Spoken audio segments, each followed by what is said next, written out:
Muy buenos días, Dios te bendiga.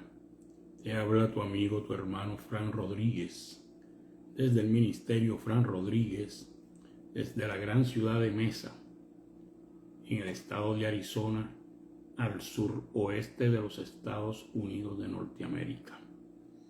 Así que por Instagram, muy buenos días. Por Twitter, muy buenos días. Y estoy tratando de comenzar por acá, por el canal, por YouTube. Así que en lo que la pantalla, en la computadora y me transmite allá a YouTube, ahí estamos, ya estamos en YouTube. Bienvenido, muy buenos días a todos mis amigos, mis hermanos en YouTube. Este es Fran Rodríguez desde el Ministerio Fran Rodríguez, desde la gran ciudad de Mesa, en el estado de Arizona, al suroeste de los Estados Unidos de Norteamérica. Hoy es domingo 27 de abril del 2025. Como siempre digo en todas mis transmisiones, en todos los canales que administro, siempre me gusta dar la fecha, me gusta dar la hora en que llevo a cabo la transmisión, lo que llevo a cabo el video en vivo, para que tú tengas la misma experiencia que tengo yo de estar llevando a cabo esta labor en una hora y en un día en específico que Dios nos ha puesto. Así que nuevamente bienvenidos al Ministerio Fran Rodríguez. Quiero, antes de comenzar el estudio de la palabra de Dios, darte gracias por estar suscrito al canal. Gracias por compartir el video. Gracias por tu like, que es muy importante para nosotros, para el canal, para que el canal también siga creciendo, siga desarrollándose poco a poco. Quiero también expresar mi disculpa, mi perdón, porque la transmisión a veces se detiene por acá a través de la laptop.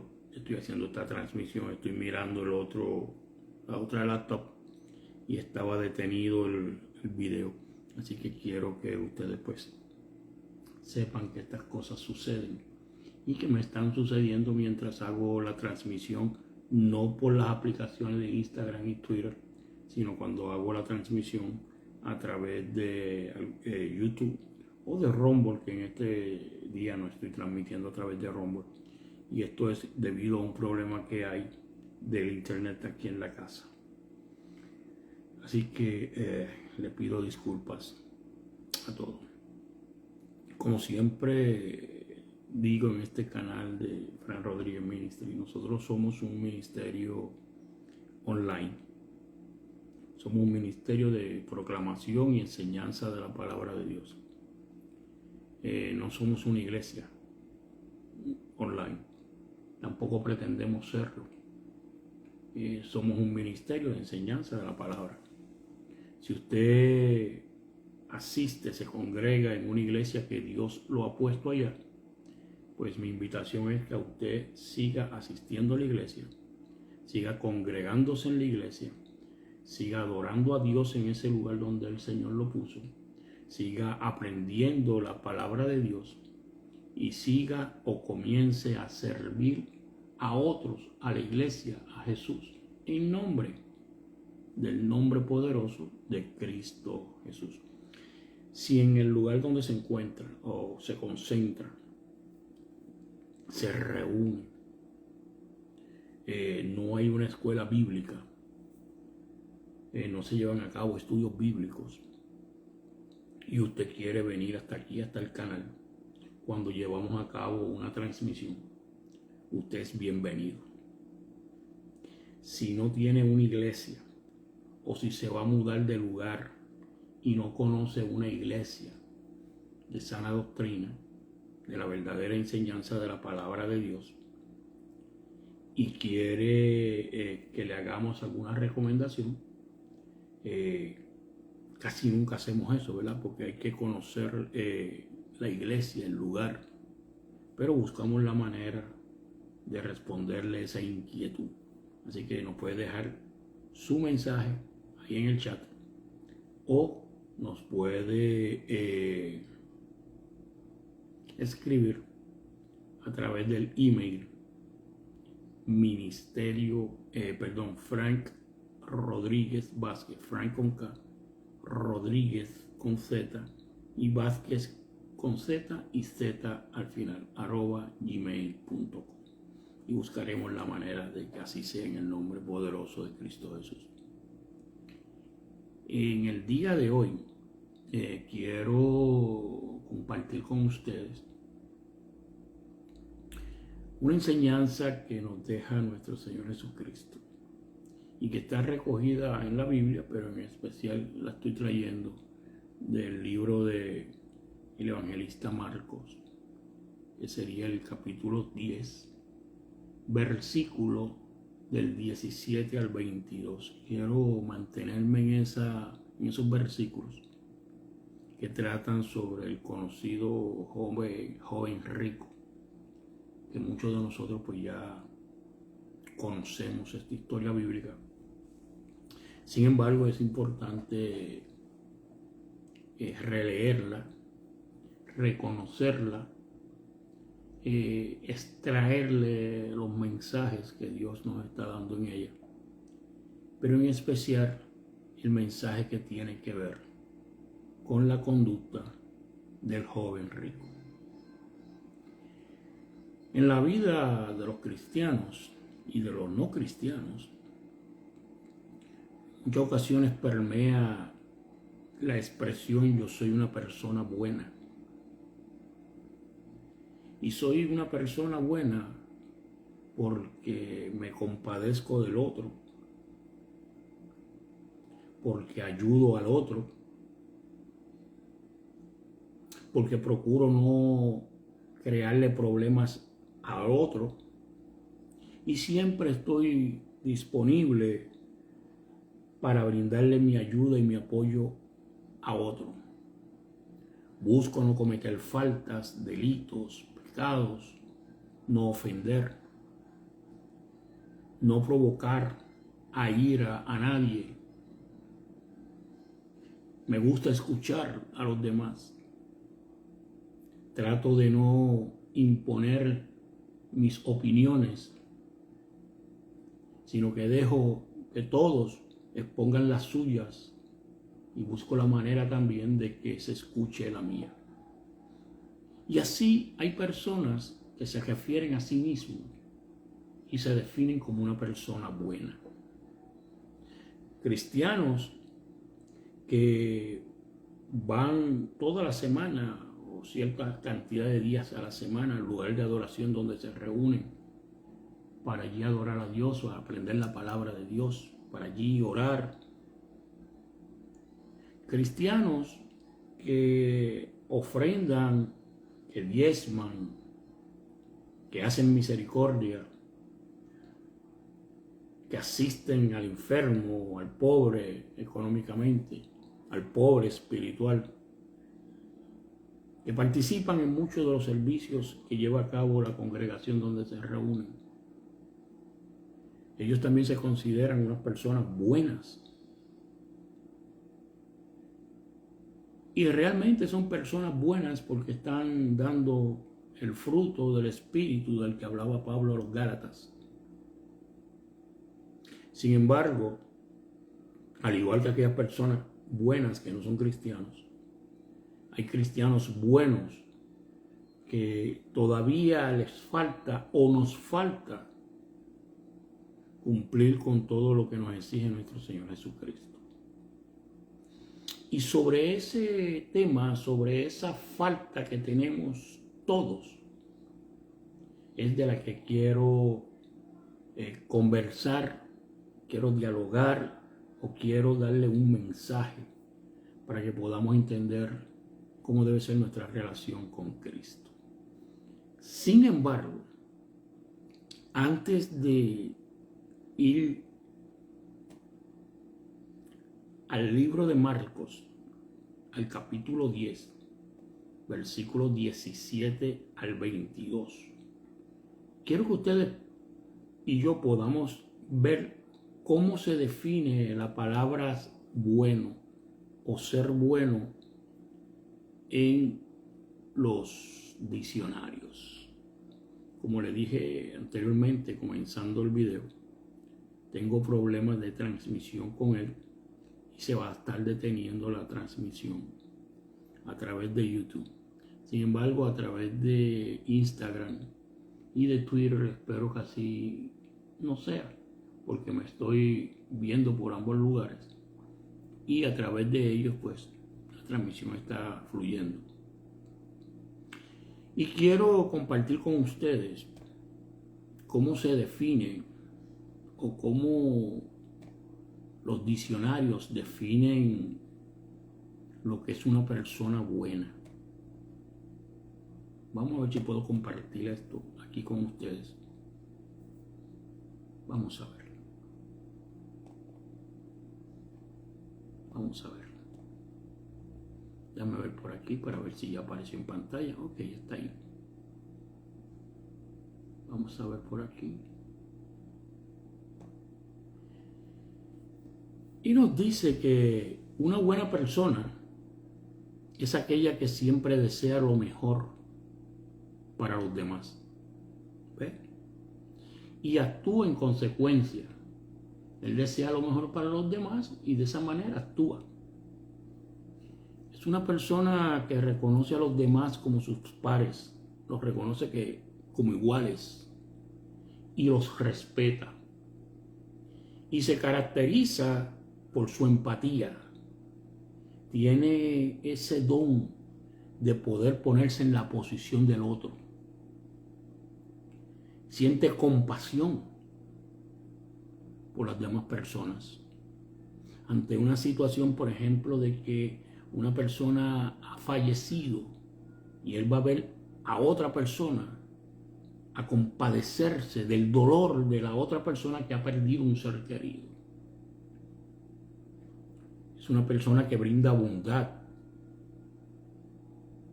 que lo que es de él deja de ser de él para pasarlo a los demás. Como decimos en la iglesia, no te quedes con la bendición, comparte la bendición. Y es una persona de humildad, es una persona humilde, es una persona que deja demostrado quién es de la manera más sencilla posible, sin búsqueda de presencia, sin búsqueda de dar la impresión de que es más que otro. Es una persona humilde. De esta manera, algunos diccionarios pues definen lo que es una buena persona, que yo podría también decir que es una persona buena para tal en su momento dado. Ahora, vamos a buscar por acá cómo la Biblia define una persona buena, o cómo define a una buena persona, o cómo define la Biblia a algo bueno. Vamos a buscarlo, a ver si lo podemos compartir también.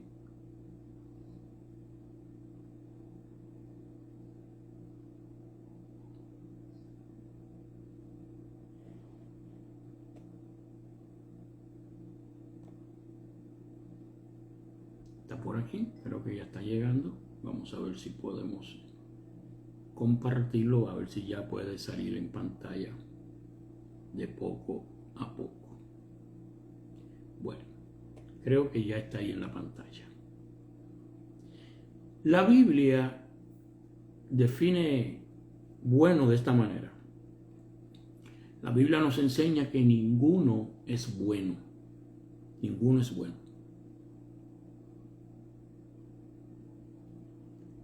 Sino solo Dios.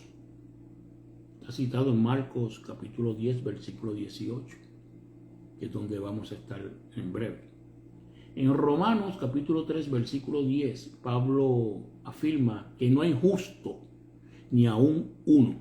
O sea, Pablo dice no hay bueno ni aún uno. Además, Pablo en el libro o en la carta en Efesios, capítulo 2, versículo del 8 al 9, se destaca que la salvación es por gracia. O sea, tú no te salvas por ser bueno, te salvas por gracia. O sea, por la gracia de Dios. Solamente hay uno bueno, y ese bueno es Dios. Y tú no te salvas por ser bueno, te salvas por gracia. ¿Por la gracia de quién? Por la gracia de Dios. Que aún sabiendo que eres pecador y lo sigues siendo, aún así te sigue amando. Esa es la gracia de Dios. Y te salvas no por ser bueno, sino mediante la fe. Pero mediante la fe ¿en qué? ¿En quién? Mediante la fe en Cristo, en el Hijo de Dios. Y no te salvas por las obras buenas que hayas hecho, por levantar al que está caído, por darle alimento al hambriento, por visitar al enfermo. No te salvas por las obras. ¿Por qué? Como dice la Escritura, para que nadie se gloríe en ellas. No te salvas por las obras. No te salvas por ser bueno. Te salvas por la gracia de Dios. Te salvas por la fe que tienes puesta en Cristo. Y no te salvas por las obras, sino por la gracia. Y no por las obras, para que no te gloríes y tú pienses que porque tú eres muy bueno y por las cosas buenas que haces, tú te salvas. Así que de esta manera la Biblia define lo que es bueno, haciendo énfasis en que no hay ninguno bueno excepto Dios. Ahora bien, vamos ahora a Marcos, capítulo 10, versículo del 17 al 22. Vamos a darle lectura a estos versos, el 17 al 22 en Marcos 10, que tratan sobre el famoso joven rico. Usted puede ir a su Biblia. Yo tengo una Biblia acá online. Y en adición a eso, pues también cuento con páginas de escuelas bíblicas que me ayudan a yo poder proyectarle a ustedes de una manera más eficiente el mensaje de la palabra, la enseñanza, la interpretación que nos está queriendo decir el Señor. El título de este live es que el ser bueno no te salva. Por ser bueno no eres salvo. Ahora vamos a escuchar lo que dice Marcos capítulo 10, versículo del 17 al 22. Y vamos a usar un escrito de la escuelabíblica.com que nos lleva a entender exactamente de lo que está hablando nuestro Señor Jesucristo. Dice de esta manera, Marcos 10, versículo 17 al 22. Al salir él para seguir su camino, se está refiriendo a Jesús. Vino uno corriendo e hincando la rodilla delante de él. O sea, al salir Jesús para seguir su camino, vio una persona, un hombre que vino corriendo, y esa persona, ese hombre, se hincó rodilla delante de él, delante de Jesús. O sea, ese que vino corriendo para poder hincarse ante la persona que tenía de frente, tenía que reconocer que ese era el Hijo de Dios. Porque solamente se hincaban ante los reyes. Y este ha reconocido que este es el Rey de Reyes, el Hijo de Dios. viene corriendo y se hinca delante de él y le pregunta a Jesús. De esta manera comienza: Maestro bueno. Este que se hinca reconoce que Jesús es un maestro, pero no solamente es maestro, sino que es un maestro bueno. Y le hace una pregunta: ¿qué haré para heredar la vida eterna? ¿Qué haré para heredar la vida eterna? ¿Cuántos de nosotros nos hemos hecho esa misma pregunta? Señor, en oración, ¿qué yo haré para heredar la vida eterna, para estar siempre contigo? Le hemos preguntado a nuestros pastores: Pastor, ¿qué haremos? ¿Qué tengo que hacer para heredar la vida eterna? A los evangelistas, cuando estamos en un estudio bíblico. Esto es una pregunta que hacemos y que nos tenemos que hacer. ¿Qué haré para heredar la vida eterna? Jesús le dijo, Jesús le respondió. Si te das cuenta, Jesús siempre responde. Hay momentos cuando estás leyendo la palabra que antes de responder, Jesús da un espacio, da un tiempo para que el que está haciendo la pregunta tal vez se la pueda contestar a sí mismo.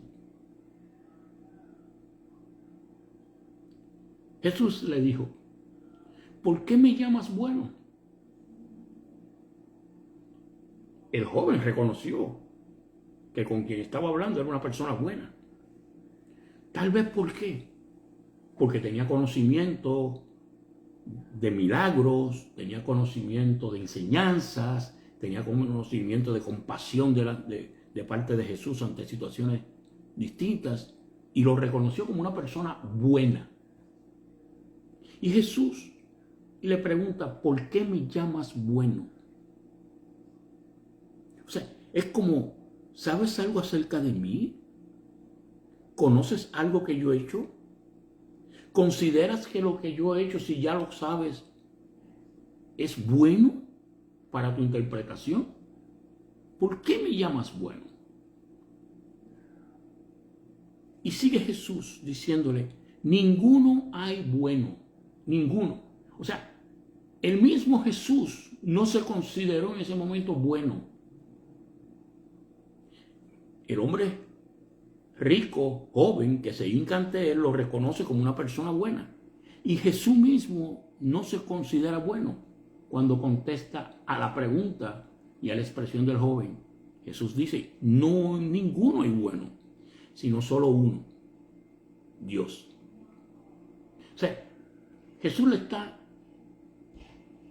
entrando a enseñar que ni él mismo, hecho carne, hecho hombre, Jesús no ha dejado su divinidad, pero en ese momento Jesús está actuando en su carne como hombre, y Jesús reconoce que no hay ninguno bueno. Por lo tanto, en su carne Jesús no es bueno, y solamente dice que hay uno que es bueno: Dios, su Padre.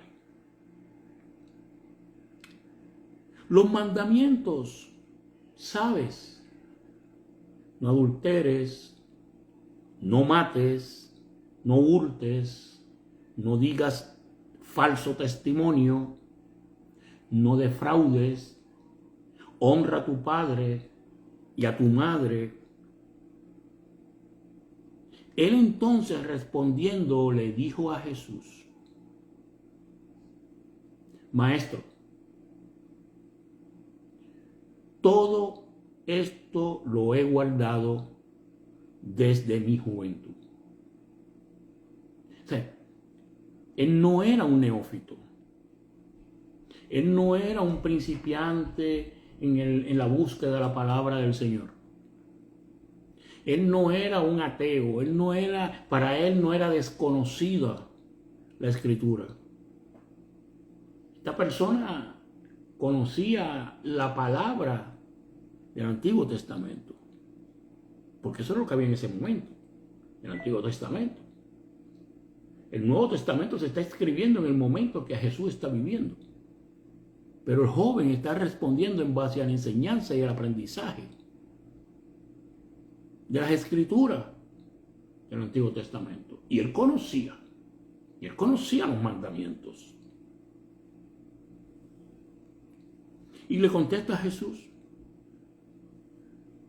Maestro, todo esto lo he guardado desde mi juventud. He sido fiel, he sido, tenido la oportunidad de honrar al Señor.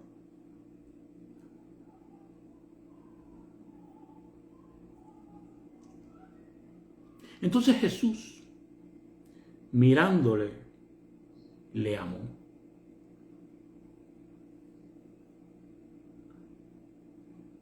Jesús mira al joven después de todo lo que el joven le ha respondido, y dice la Escritura que Jesús le amó. ¿Cómo habrá sido esa mirada de Jesús? ¿Qué tan tierna fue esa mirada? ¿Qué profunda fue esa mirada? ¿Cuánto amor en esa mirada expresó Jesús? Que el joven tiene que haberlo recibido, tiene que haberla percibido.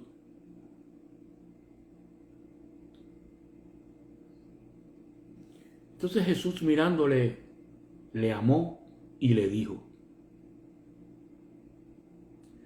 una cosa te falta. Qué bueno que conoces la palabra. Qué bueno que conoces y respetas los mandamientos. Qué bueno que desde la juventud has estado en los caminos de mi Padre. Pero te falta una cosa. Una cosa te falta. Anda, o sea, vete. Vende todo lo que tienes. O sea, si tú tienes propiedades, si tienes terrenos, si tienes casas, haciendas, si tienes animales, si tienes alimento que te hacen rico, que te hacen tener fortuna económica, Jesús le dice: vende todo lo que tienes y dalo a quien. No es a los que tienen, es a los que no tienen. Y dalo a los pobres. Cuando Jesús habla aquí de los pobres, no se está hablando, no se interpreta en este momento de pobres en espíritu, sino de los pobres económicamente. ¿Cuánta gente había que no tenía absolutamente nada? Y el joven rico tenía de todo. Le sobraba.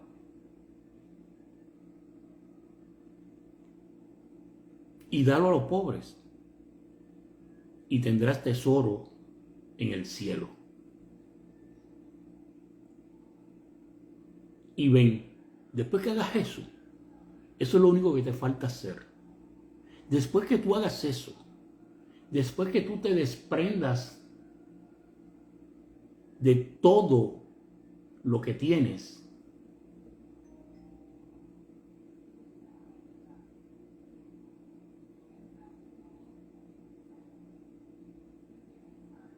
ven a mí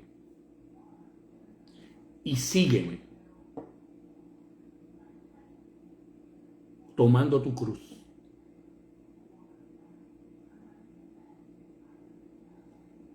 Véndelo todo, dalo a los pobres, y yo te estoy haciendo una promesa. Es lo que Jesús le está diciendo. Y tendrás tesoro en el cielo. O sea, tendrás más en el cielo que lo que tienes materialmente en la tierra. Y luego le dice: después que hagas eso, ven a mí, ven, otra vez. y sígueme. Para donde yo vaya, vas a ir tú conmigo, sígueme. Tomando tu cruz. ¿Cuál es la cruz de él, joven, en ese preciso momento? El despojo de sus propiedades. Ahora tiene que cargar su cruz. Ahora tiene que seguir hacia adelante sin nada de eso. Todo eso que era el peso, pero ahora es más pesado porque esa es su cruz ahora.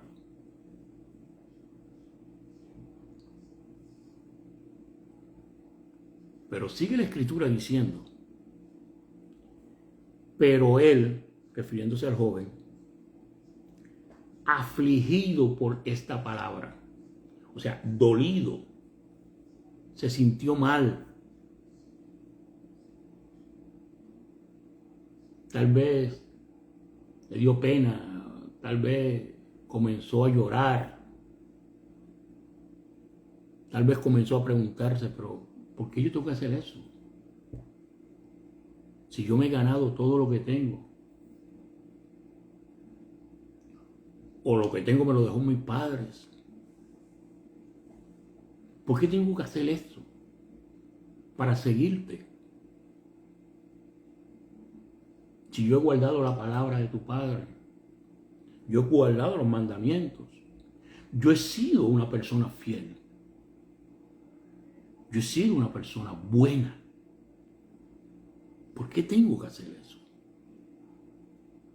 Y dice que joven afligido por esta palabra, por la palabra que Jesús le estaba dando, se fue triste.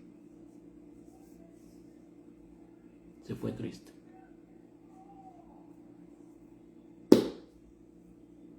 ¿Por qué se fue triste? Porque tenía muchas posesiones. Y se fue triste porque la palabra que Jesús, aunque se la estaba dando tiernamente, es una palabra muy fuerte. Era una palabra que invitaba a dejar atrás todo lo que la persona tenía. Pero en este caso, en específico, a dejar atrás sus propiedades, sus posesiones. ¿Cuántas veces tú has escuchado esta misma invitación? Y entonces tú piensas y dices, dejar mis propiedades, venderlas, dárselas a los pobres, a los homeless, a los que están por ahí. Pero no solamente es eso. Dejar la manera de yo ser. Dejar la manera de asistir a fiestas, actividades donde no se predica la enseñanza de la palabra de Dios, sino que permea el pecado. Dejar de yo ser egoísta. Dejar de ser codicioso. Dejar yo de ser celoso. Es dura esa palabra. Voy a dejar que siga aparentemente la transmisión por Twitter. No sé si se detuvo. Déjame ver qué puedo hacer por acá. A ver si la transmisión puede proseguir por Twitter. No, creo que ya en Twitter se acabó la transmisión. No sé por qué. Se detuvo y se acabó la transmisión en Twitter. Vamos a ver, un momentito, perdónenme. A ver qué pasó. Sí, se detuvo la transmisión en Twitter, pero la voy a seguir nuevamente. Voy a empezar otra vez en Twitter, usted perdóneme. Voy a empezar en Twitter nuevamente para que sigamos por Twitter. A los hermanos y amigos en Twitter, pues me excuso con ustedes porque se detuvo la transmisión por allá y estoy recomenzando el live, el video, a través de Twitter. Entonces, de esa manera responde el joven rico. Se va triste porque tenía muchas posesiones. Ahora bien,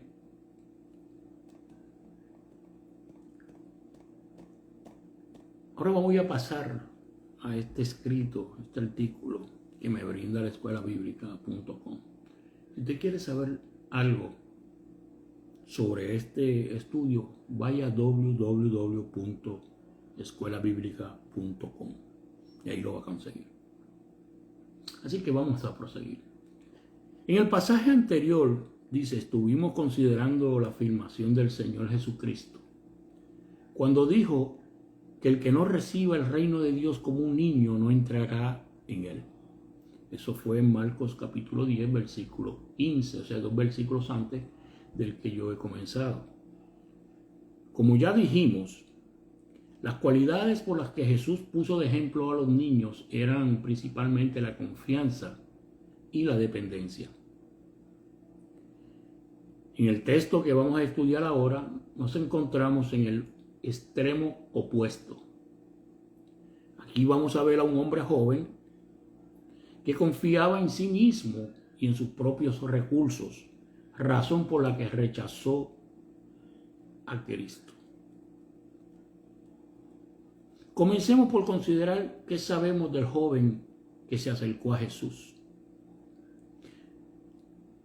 En Mateo 19:22 y en Lucas 18:23 sabemos que era joven y muy rico.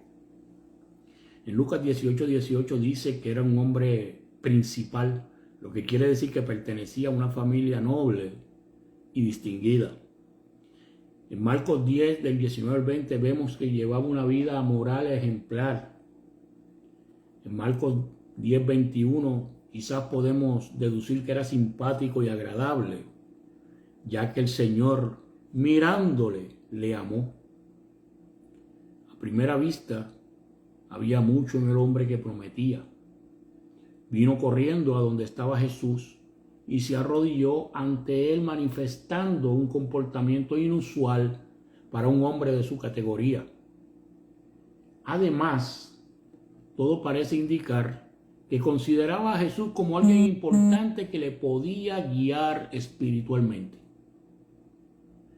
Podríamos concluir diciendo que este hombre, este joven, representaba todo lo mejor que puede verse en el hombre natural.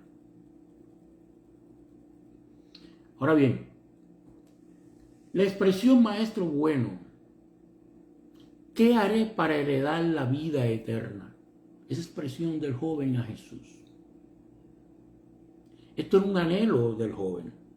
Como es un anhelo tuyo y un anhelo mío, saber, querer, tener conocimiento de qué tengo que hacer para heredar la vida eterna. Sin embargo, a pesar de tener tantas buenas cualidades, y ahorita hablamos de lo que son personas buenas, con actitudes buenas, el joven comprendía que le faltaba algo. No solamente Jesús le dijo, te falta algo, una cosa, sino que el joven comprendía que le faltaba algo, por eso le pregunta a Jesús, ¿qué debo de hacer para heredar la vida eterna? Él tenía de todo, pero él sabía que le faltaba algo. En su corazón seguía habiendo un vacío que no podía ser llenado con ninguna de las cosas que había alcanzado en la vida. Lo que le faltaba al joven era la salvación, o como él lo expresa, la vida eterna. ¿Y de qué sirve ganar el mundo si se pierde el alma? Parece que esa expresión, ese verso, permeaba en su cuerpo, permeaba en su mente, permeaba en su alma, en su corazón. ¿De qué pueden servir todas las cosas que podamos tener en esta vida si no las podemos disfrutar más allá de la muerte? O sea, ¿de qué ¿por qué?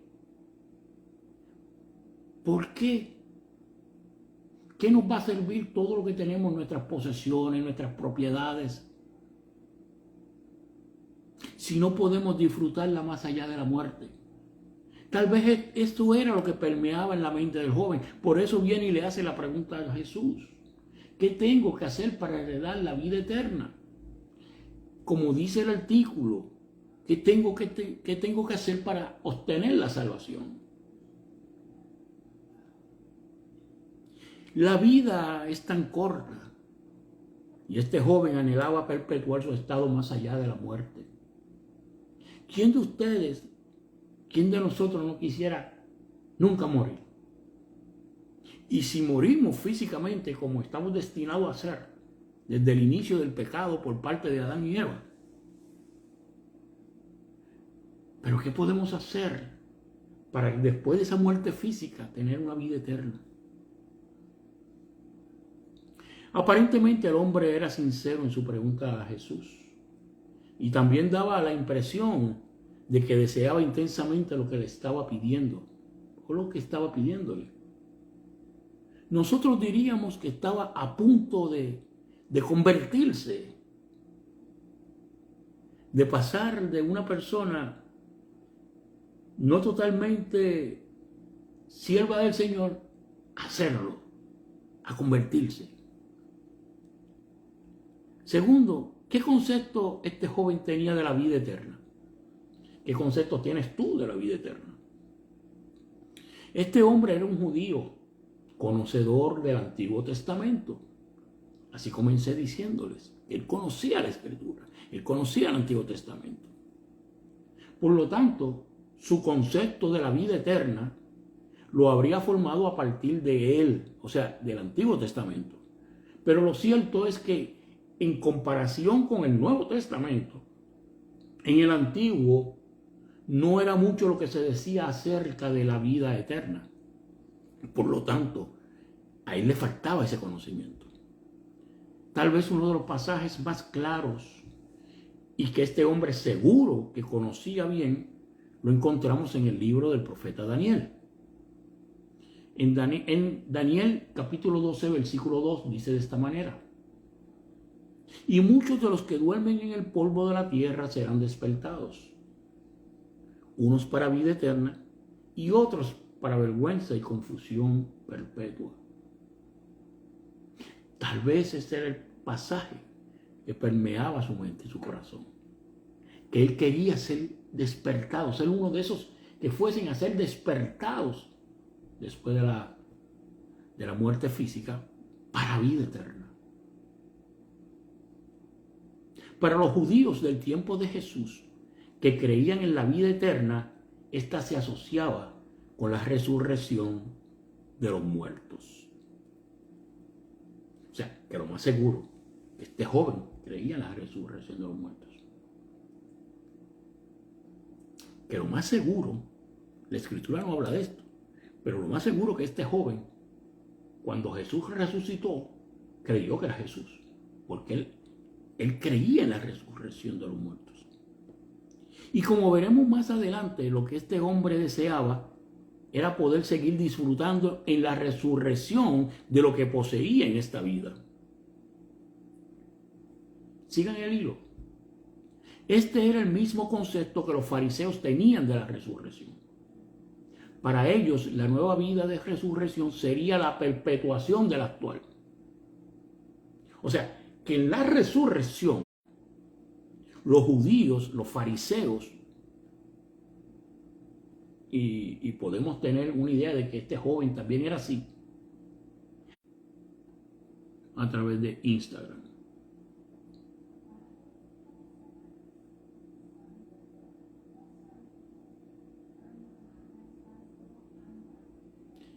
Este era el mismo concepto que los fariseos tenían de la resurrección.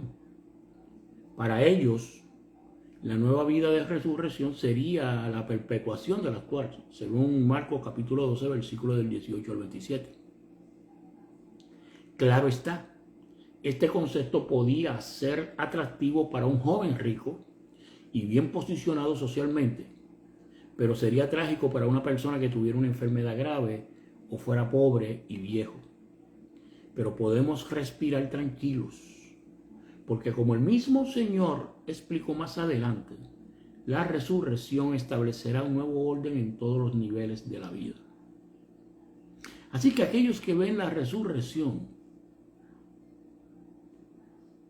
como una manera de tener una nueva vida, una vida eterna, pero con la vida vieja, tienen que entender que no es así. Porque Jesús explicó que la resurrección establecerá un nuevo orden en todos los niveles de la vida. También tengo que hacer otro paréntesis aquí. La señal por YouTube, la imagen también se ha ido. Así que vamos a seguir hasta donde podamos llegar.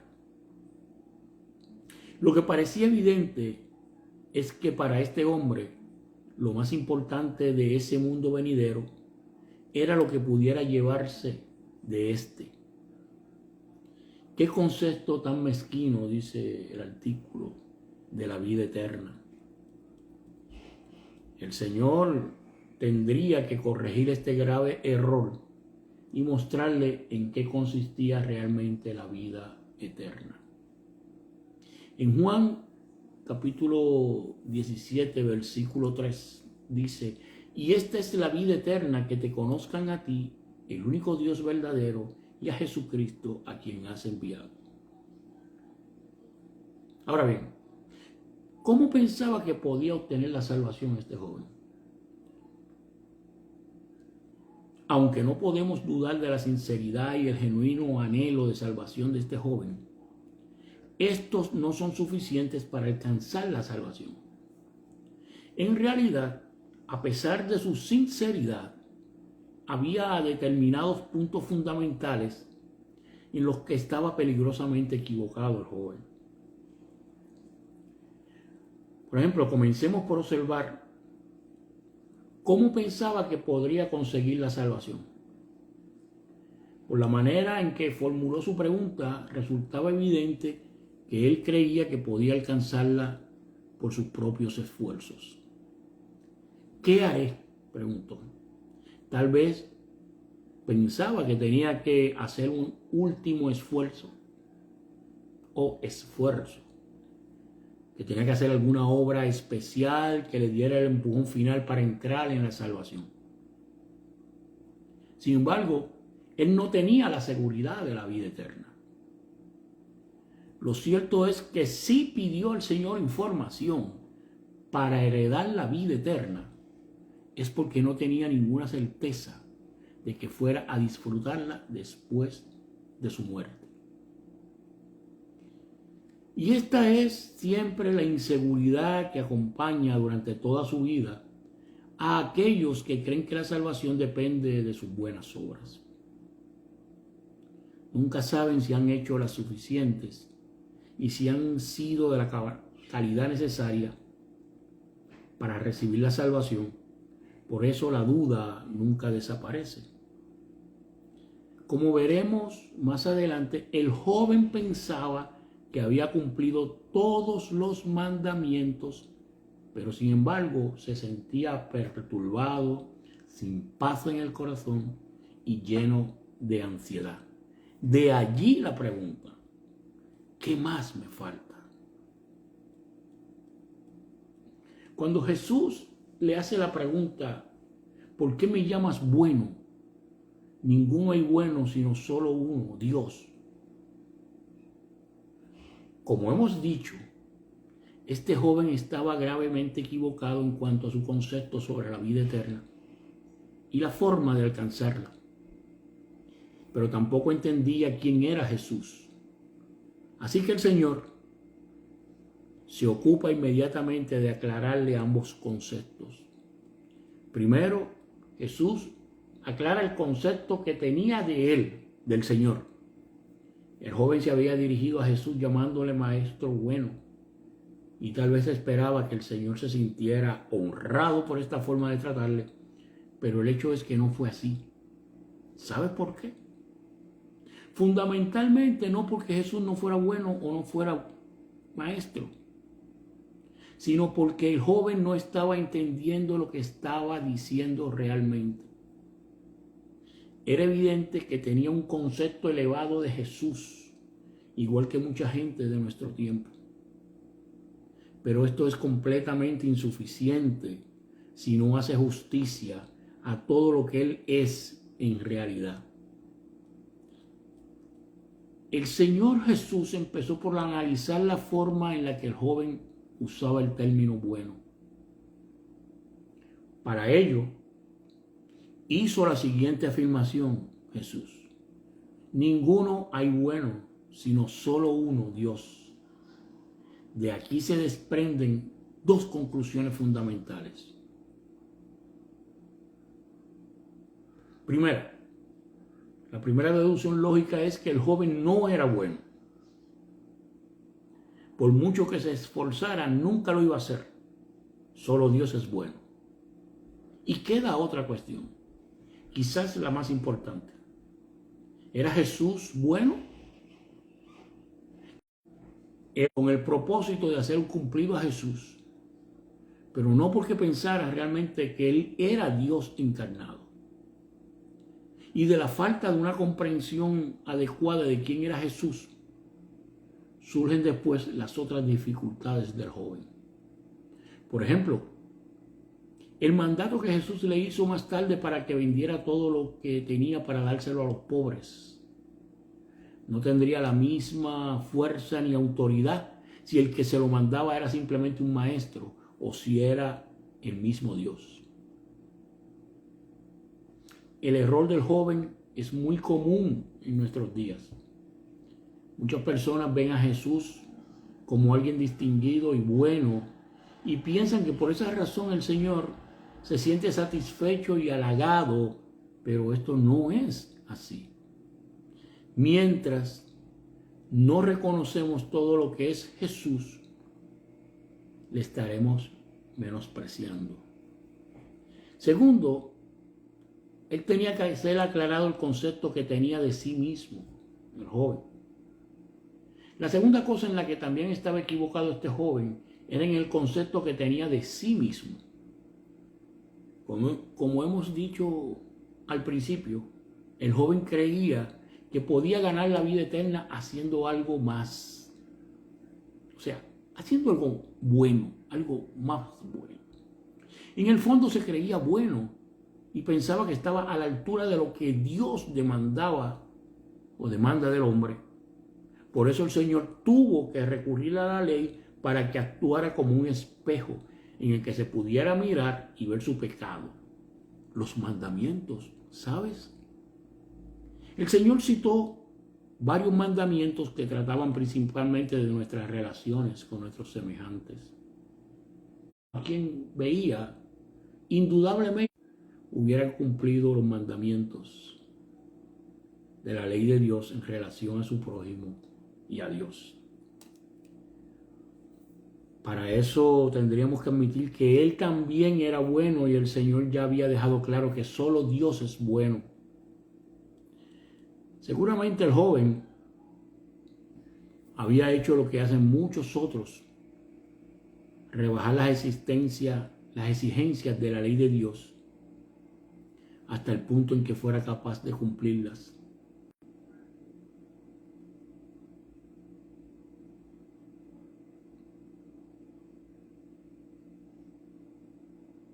Pero aún así, su propia conciencia no le dejaba tranquilo. Y como él mismo dijo, sabía que le faltaba algo. He dejado de transmitir por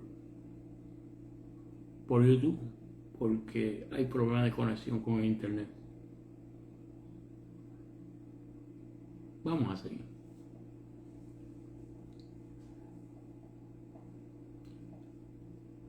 Este era un error común entre los judíos del tiempo de Jesús. Se conformaban con un cumplimiento externo de la ley, algo que reprendió duramente el Señor a lo largo de todo el Sermón del Monte, capítulo 5, versículo 7. Vamos a ver un par de ejemplos.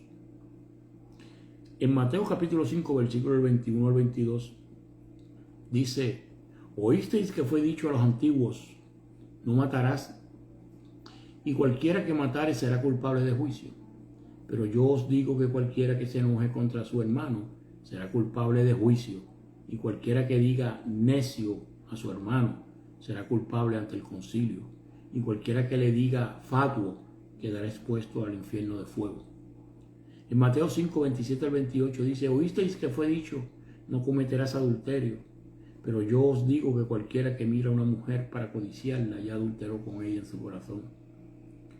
Por lo tanto, el joven creía que podía guardar la ley de Dios perfectamente, y que de hecho ya lo había estado haciendo desde que era joven. Pero el Señor sabía que esto no era cierto. Sin embargo, no era el momento de mantener una discusión pública con el joven para determinar hasta qué punto era verdad lo que decía. El Señor Jesús eligió otro camino, uno en el que quedaría claramente demostrado el concepto que tenía de Jesús y hasta qué punto era capaz de amar a su prójimo, tal como había dicho. Pero antes de que Jesús le hiciera el mandato que pondría en evidencia la autenticidad de su corazón, el evangelista se detiene a considerar la mirada de Jesús en ese momento.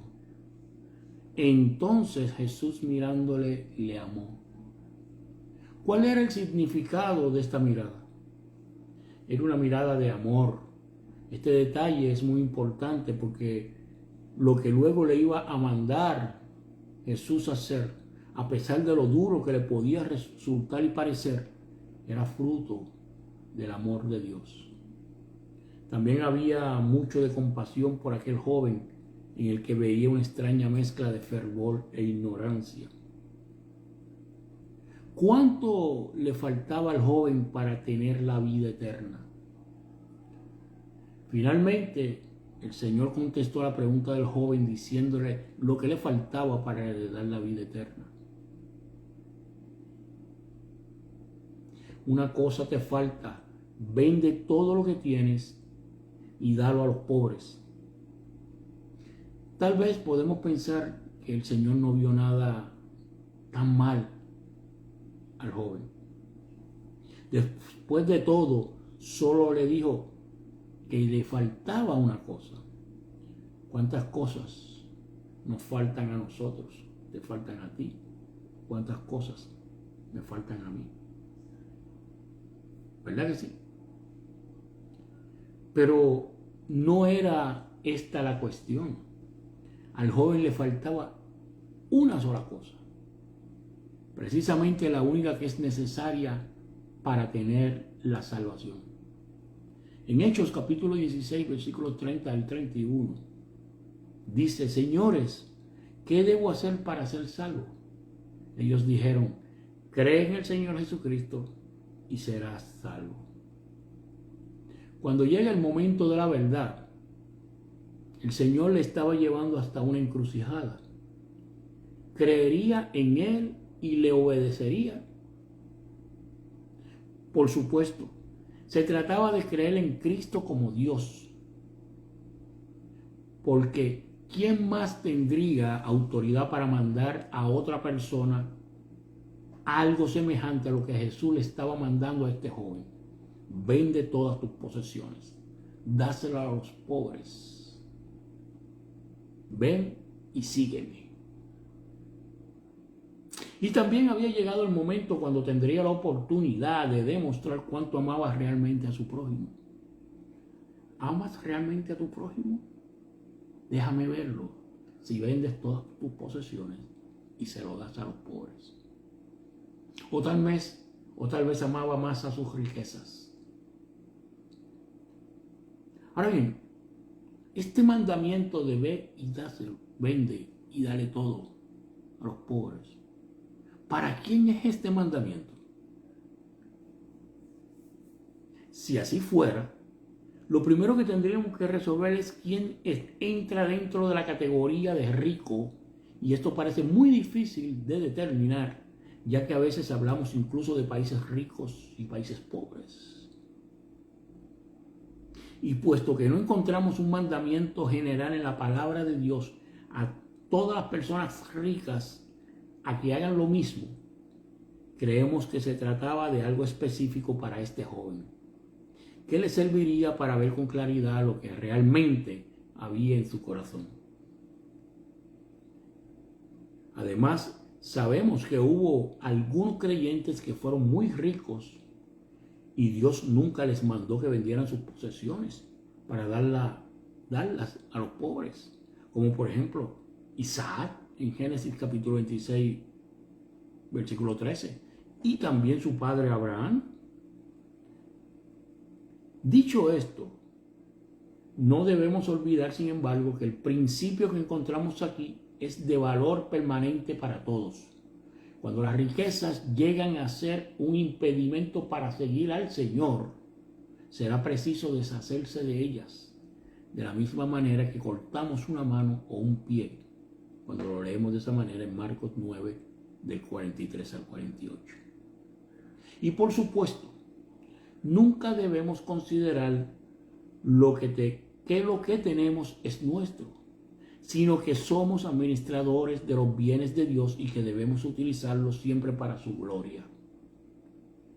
Podemos quedarnos también con el ejemplo de la iglesia primitiva, que en casos de necesidad extrema no dudaron en vender sus bienes para ayudar a sus hermanos más pobres.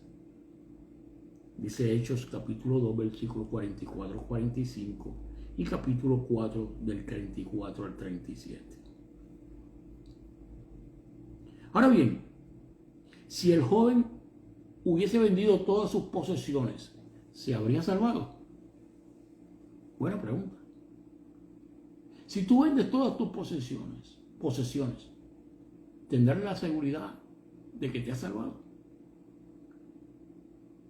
Notemos que el Señor no le dijo esto en ningún momento. Y además, esto era solo una parte de lo que Jesús le mandó.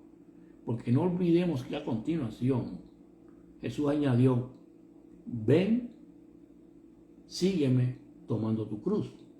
No solamente es vete y vende las posesiones y dase todo lo que tengas, dáselo a los pobres, sino que hay una segunda parte. Después que hagas eso, entonces ven, sígueme y carga tu cruz, toma tu cruz. Por otro lado, no debemos olvidar cuál era el propósito de este mandamiento. Ve y vende tus posesiones. Como ya hemos explicado, el joven creía que era una buena persona. Y el primer paso para recibir la salvación es reconocer que somos pecadores, que estamos muy lejos de satisfacer las santas demandas de Dios y que necesitamos ser salvos por su gracia, no por nuestras buenas obras. Lo decía Pablo a los Efesios en el capítulo 2, versículo del 8 al 9. Por esa razón, este mandamiento que le dio Jesús al joven, se lo dio para hacerle ver que era un pecador y que estaba mucho más lejos de amar sinceramente a su prójimo de lo que realmente decía, o él pensaba, o él creía. Tal vez no había robado nunca, pero tampoco era capaz de compartir con generosidad y alegría lo que tenía con los más necesitados. Jesús le da el mandamiento y le hace una promesa: vete y vende todo lo que tienes, todas tus posesiones, dáselo a los pobres, ven y sígueme tomando tu cruz y tendrás tesoro en el cielo. Jesús le hace una promesa. En el mandamiento del Señor puso el dedo en la llaga. Jesús puso el dedo en esa llaga. Esta era la prueba que indicaría cuánto deseaba tener la vida eterna. La anhelaba tanto como para dejar todo lo que tenía a fin de recibirla. Ahora bien, podría ser que el joven tenía un concepto equivocado sobre la resurrección. Porque como habíamos dicho antes, el joven era judío, era fariseo, conocía el Antiguo Testamento. Los fariseos creían en la resurrección, pero creían en la resurrección lo que ellos podrían llamar para la vida eterna. La interpretación que ellos le daban a la resurrección era que ellos iban a tener la vida eterna para seguir viviendo la vida anterior que ellos tenían, de la misma manera que vivían anteriormente, antes de la muerte física. Y él podría tener un concepto erróneo de la resurrección, el joven rico. Y aquí el joven volvía a tener otro problema a causa de su teología. Como explicamos al principio, El joven pensaba que la vida eterna en la resurrección sería una continuación de esta vida tal como la vivimos ahora. Tal vez usted piense que creamos en la resurrección, creamos en la vida eterna, pero la interpretación que tenemos de la vida eterna en la resurrección es que nosotros vamos a seguir viviendo la misma vida que teníamos anteriormente. Y esa es una interpretación errónea. Porque ya Jesús había dicho que en la nueva vida era distinta.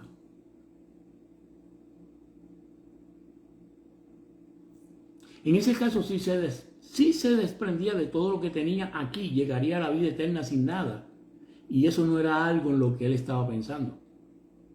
Pero lo cierto es que en la resurrección Dios establecerá un nuevo orden. Por eso, a pesar de que aquí vendiera todo lo que tenía, cuando llegara al cielo tendría otros tesoros y por supuesto estos serían eternos. Ahora bien, Dios te ofrece tesoros en los cielos. Te hace esa promesa como a mí, como se la hizo al joven rico.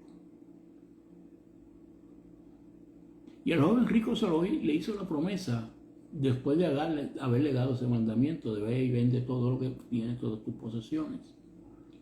Pero a nosotros nos hace la misma promesa, que tendremos tesoros en los cielos. Y tal vez tú y yo no tenemos las mismas posesiones, propiedades, etcétera, que tenía el joven rico. Pero esa es la misma promesa. Deja la vida pecaminosa aparte. Deja tu relación con este mundo. Deja atrás todo eso. Y ven, sígueme, y tendrás tesoros en los cielos. Pero serán tesoros eternos, no como los que tienes en la tierra, que son efímeros, que solamente duran mientras estés aquí. Porque como tú y yo sabemos, todos los que han muerto, con todos sus tesoros, ninguno se ha llevado el tesoro. Se quedaron aquí. Ahora bien, ¿cuáles serían esos tesoros que ofrece Dios? Que le ofreció Jesús. Que los recibiría en el cielo. Y los recibiría por vida eterna. Para el joven, sus tesoros consistían en sus riquezas, su posición social. Para equivocarnos, podemos decir que la verdadera riqueza del cielo es el mismo Señor y la posibilidad íntima, libres ya de todas las ataduras del pecado, dice Juan en el capítulo 17, versículo 3. Podríamos hacerle una pregunta. ¿Consideraba este joven al Señor Jesucristo como un tesoro más grande que cualquier otra cosa que pudiera llegar a tener en esta vida? ¿Habrá interpretado, pudo haber interpretado, podríamos nosotros interpretar que ese tesoro en el cielo es tener a Jesús con nosotros de una manera íntima, con una comunión íntima, donde estamos libres de todo pecado para vida eterna, y que esos tesoros en el cielo es esa relación, la vida eterna?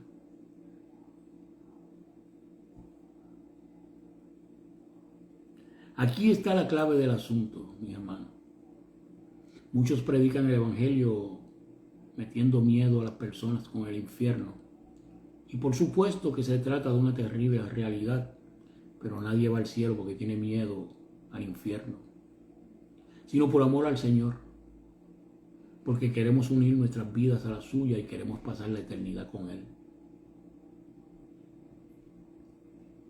Si nosotros dejamos atrás todo lo que tenemos y buscamos al Señor y nos brinda la vida eterna, que nosotros hay que conocer a Jesús y estar íntimamente y eternamente con Él. ¿Eso es una pérdida o eso es una ganancia? Aparentemente para el joven, si vendía todo lo que tenía y se lo daba a los pobres, se quedaría sin nada. Pero esto no era exactamente lo que el Señor le estaba diciendo. Jesús no le estaba diciendo que se iba a quedar sin nada. La realidad era que Cristo le estaba proponiendo cambiar algunas riquezas temporales por otras que eran de mayor valor y eternas, o además eternas. Y así es siempre que damos para el Señor. En realidad somos enriquecidos, aunque aparentemente parezca lo contrario. Cuando tú estás en una posición como este joven y el Señor te da ese mandamiento a través de un pastor que está predicando, a través de un evangelista, en una clase bíblica, el Señor te habla, el Espíritu te habla. Las palabras de Jesús que fueron dadas al joven retumban en tu mente. Y ven, sígueme tomando tu cruz. Como ya te he dicho, el hecho de empobrecerse no basta para alcanzar la vida eterna. De hecho, el requisito fundamental viene a continuación. Este es el requisito fundamental. No solamente cumplir el mandamiento que Jesús le dio. No solamente cumplir todos los mandamientos, los 10 mandamientos, sino el requisito fundamental para alcanzar la vida eterna es este.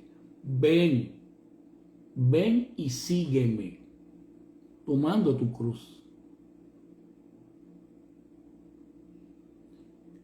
Sin embargo, para el joven, esa declaración de Jesús, ese mandato nuevo de Jesús, fue una sorpresa. Como lo sería para cualquiera que estuviese en su propia posición, en su misma posición. Una persona que se cree buena, que ha hecho obras buenas. Pero como ya dijimos, la salvación, tu salvación, mi salvación no viene por las buenas obras que hemos hecho, sino viene por la gracia de Dios, por la fe de Dios y por seguir a Jesucristo como único Salvador. Así que tú puedes escuchar este llamado luego del mandato. Se hace difícil para ti, es una palabra dura y difícil para ti. Y tú te sorprendes cuando te da ese otro mandato. Y ven. O sea, no es que hagas aquello y te quedes por allá. No. Ve allá, hazlo, regresa, sígueme, o sea, únete a mí, ven a mí, ven a la iglesia, ven a la congregación, toma tu cruz. Seguramente cuando se acercó a Jesús al principio, el joven estaba esperando el consejo de un maestro. Tal vez alguien que le diera su aprobación, diciéndole que estaba en el camino correcto. ¡Ay, qué bien! Estás bien. Tú vas muy bien. Así es que se hacen las cosas. Te felicito.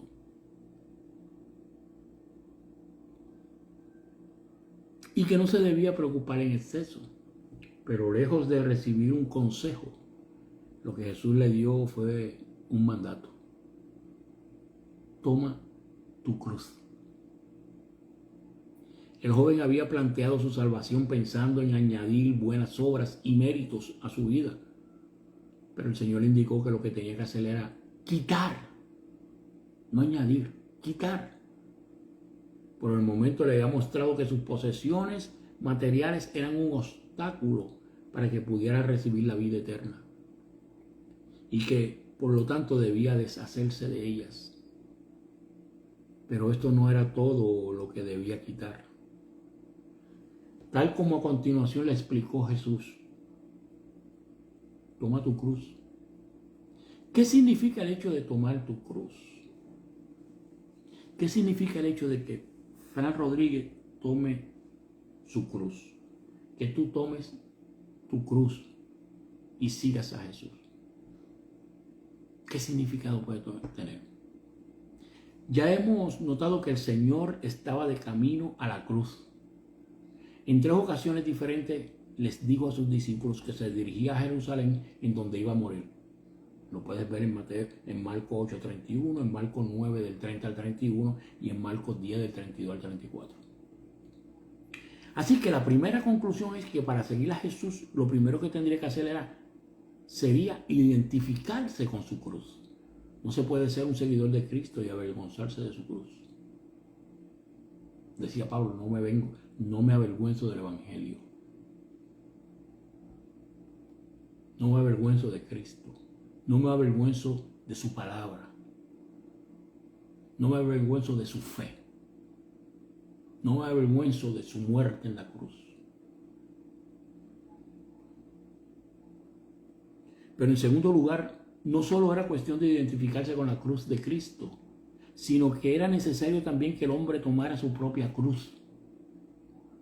Ahora bien, popularmente se utiliza la expresión vaya cruz que me ha tocado para referirse a alguna prueba o sufrimiento por el que una persona atraviesa. Pero en la Biblia, la cruz no era simplemente un lugar de sufrimiento, sino de muerte y ejecución. Por lo tanto, el Señor le estaba mandando morir.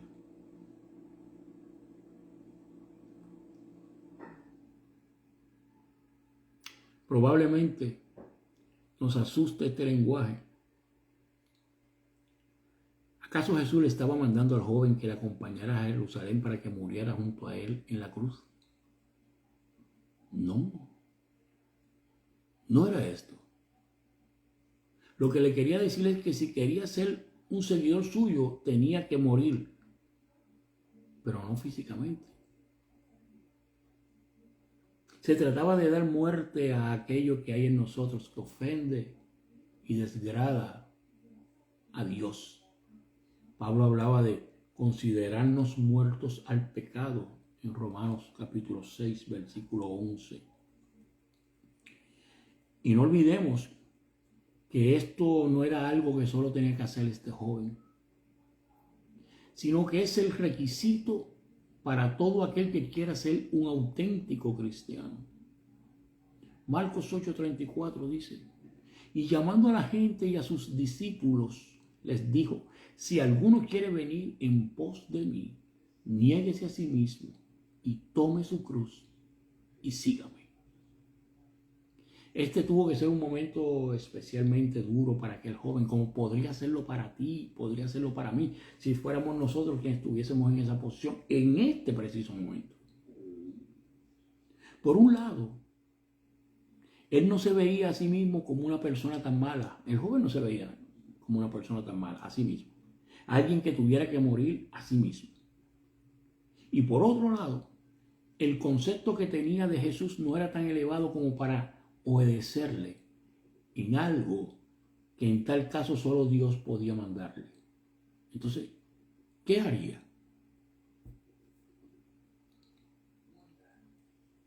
Ante esa situación, ¿qué haría? ¿Cómo reaccionaría? ¿Cómo reaccionó? ¿Cómo se sintió? Dice la Escritura que él, afligido, se fue triste porque tenía muchas posesiones. Desgraciadamente, el joven rehusó el camino de la cruz. Había entendido perfectamente lo que Jesús le estaba demandando para ser un seguidor suyo y lo rechazó. Decidió quedarse con sus muchas posesiones en lugar de con Cristo. Tan lleno de entusiasmo como había llegado, ¿se acuerdan? Corriendo, se hincó ante Jesús, lo llamó maestro bueno. Y tan triste como se fue. ¿Qué había pasado? ¿Qué había pasado? Uno tiene que pensar que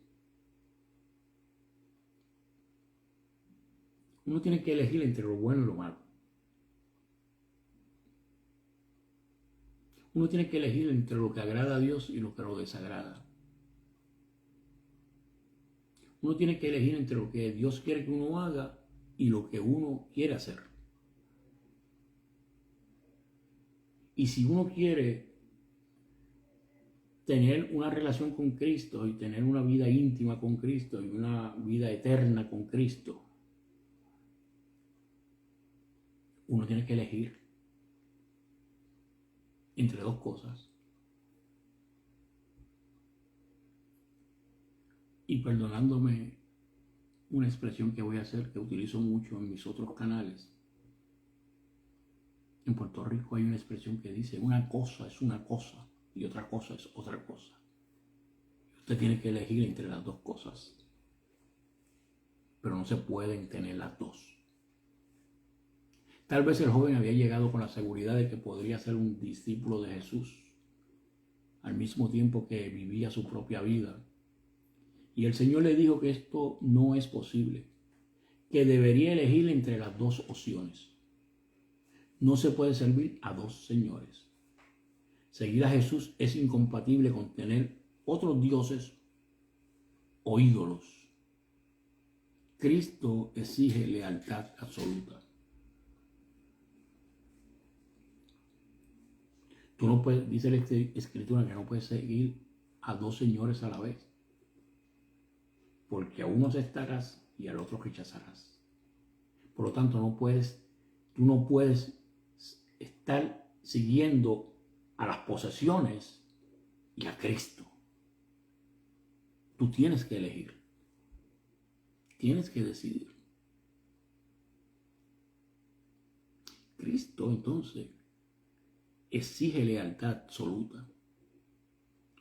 Hace unos cuantos años estuve compartiendo un vídeo, enseñanza de un pastor que, basado en el comentario de Jesús de que no he venido a traer paz sino guerra, etc., él titulaba aquella enseñanza o aquella prédica, te convido a no seguir a Jesús. Y después explicaba por qué. Realmente la explicación era esta. Cristo exige lealtad absoluta. No puedes estar en los dos bandos. No puedes estar a la izquierda y a la derecha. Ni puedes estar en el centro. Tienes que estar en uno de los dos bandos. O estás con Jesús o no estás con Jesús. ¿Estás con Dios o no estás con Dios? ¿Estás con los cielos o estás con la tierra? ¿Estás con una nueva vida o seguirás en la vida pecaminosa? Tienes que elegir. No puedes estar en los dos lugares. Cristo exige lealtad absoluta. ¿Tú quieres tener una vida eterna? Cristo exige lealtad absoluta. En Mateo 6, 24 dice, ninguno puede servir a dos señores, porque o aborrecerá al uno y amará al otro, o estimará al uno y aborrecerá al otro. No podemos servir a Dios y a las riquezas. Ese fue el mensaje que Jesús le estaba dando al joven. Tienes que decidir.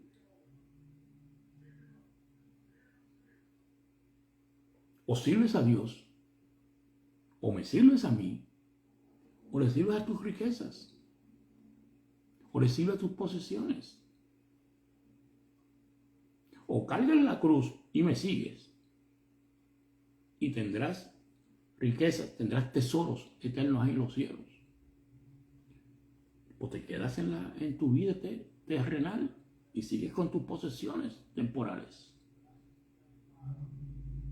Pero no puedes estar en los dos lugares. Tal vez le ocurrió como a muchos que quieren a Cristo para que sea su Salvador, pero no están dispuestos a identificarse con Él al punto de sufrir la humillación de la cruz. Mucha gente está dispuesta a que Jesús sea su Salvador, pero no su Señor. Yo quiero que me eche la mano y me saque de este peligro, pero eso no quiere decir que yo voy a ir a la iglesia. Yo se lo pido porque me dicen que Él lo puede hacer, porque Él es una persona buena, porque Él es Dios o porque Jesús es el Hijo de Dios. Pero no quiere decir que yo voy a ir a la iglesia, no quiere decir que yo me voy a entregar, no quiere decir que yo le voy a rendir pleitesía a Dios. No, no, no. Así que muchos quieren a Jesús como su Salvador, pero no están dispuestos a identificarse con Él al punto de sufrir la humillación de la cruz. Muchos quieren el amor de Dios, pero no quieren los mandatos del Señor.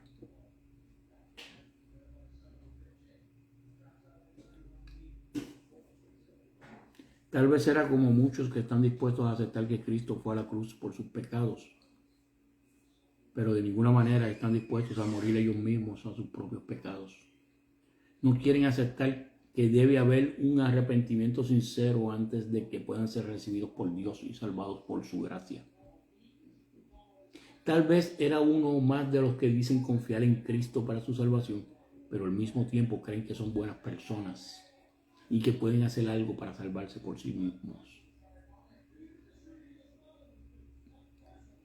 Y tú tienes que tomar una decisión, como el joven tomó su decisión.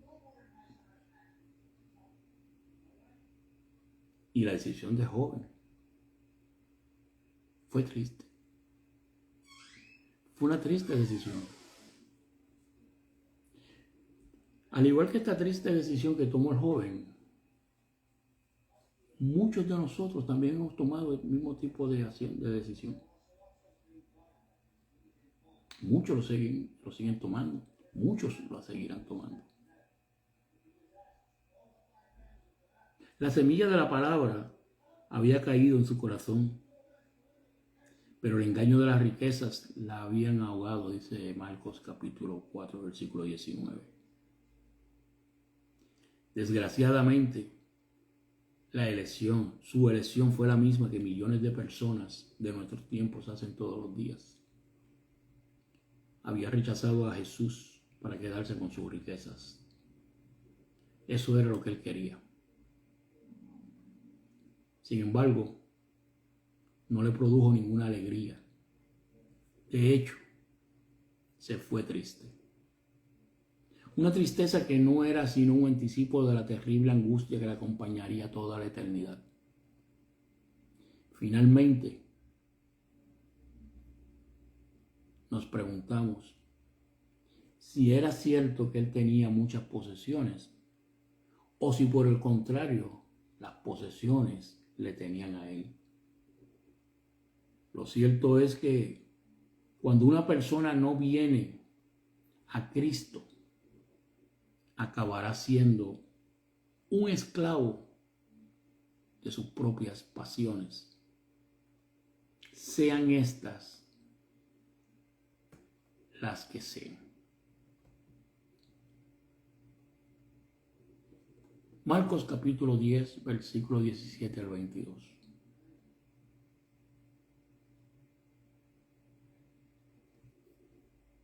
En la confrontación amorosa de Jesús con un joven que se consideraba bueno y que quería la vida eterna. Jesús le ofreció la vida eterna. Y para alcanzarla, le dijo cómo la tenía que hacer, qué tenía que llevar a cabo. Él tenía que tomar decisiones.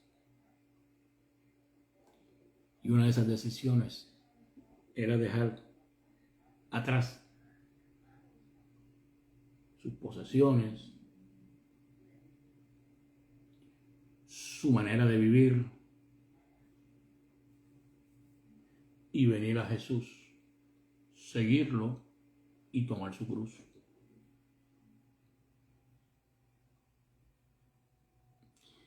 Esa es la invitación que Jesús te hace a través de sus hijos.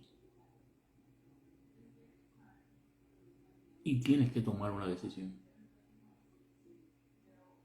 No puedes estar en los dos lados. Puede ser que seas conocedor de la Escritura, que hagas todo lo que un buen seguidor de Jesús debería de hacer, buen cristiano.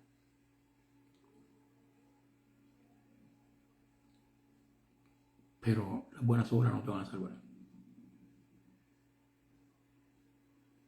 La salvación viene por la gracia de Dios, por la fe en Cristo y por creer que Cristo resucitó entre los muertos. Y aceptar a Jesús como tu Señor y tu Salvador.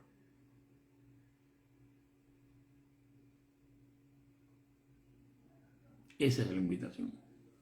Espero que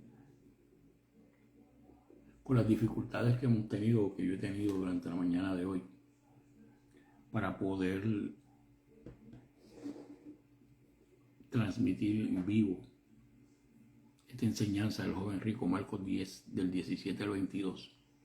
Lo he tratado de hacer por Instagram, que creo que estoy terminando por Instagram. Lo he tratado de hacer a través de Twitter, se detenía. Lo he tratado de hacer a través directamente del canal de YouTube, distribuyendo el video por medio de StreamYard. Se detuvo el video. Me di cuenta después que StreamYard se había detenido también. ¿Por qué? Porque hay un problema de señal aquí, yo se lo había anticipado. Y estoy buscando la manera de poder resolver esta situación para que no sucedan cosas como esta que han sucedido. Sin embargo, le doy gracias a Dios por la oportunidad de poder compartir esta escritura, esta palabra con ustedes. Y si todo ha salido bien a través de Instagram, voy a buscar la manera, porque creo que se puede hacer, de bajar el video de Instagram para ver si lo puedo subir entonces directamente al canal del Ministerio Fran Rodríguez aquí en YouTube. Así que te bendigo en el nombre poderoso de Cristo Jesús. Y si Dios nos lo permite, nos estaremos viendo en una próxima ocasión, siempre para su gloria.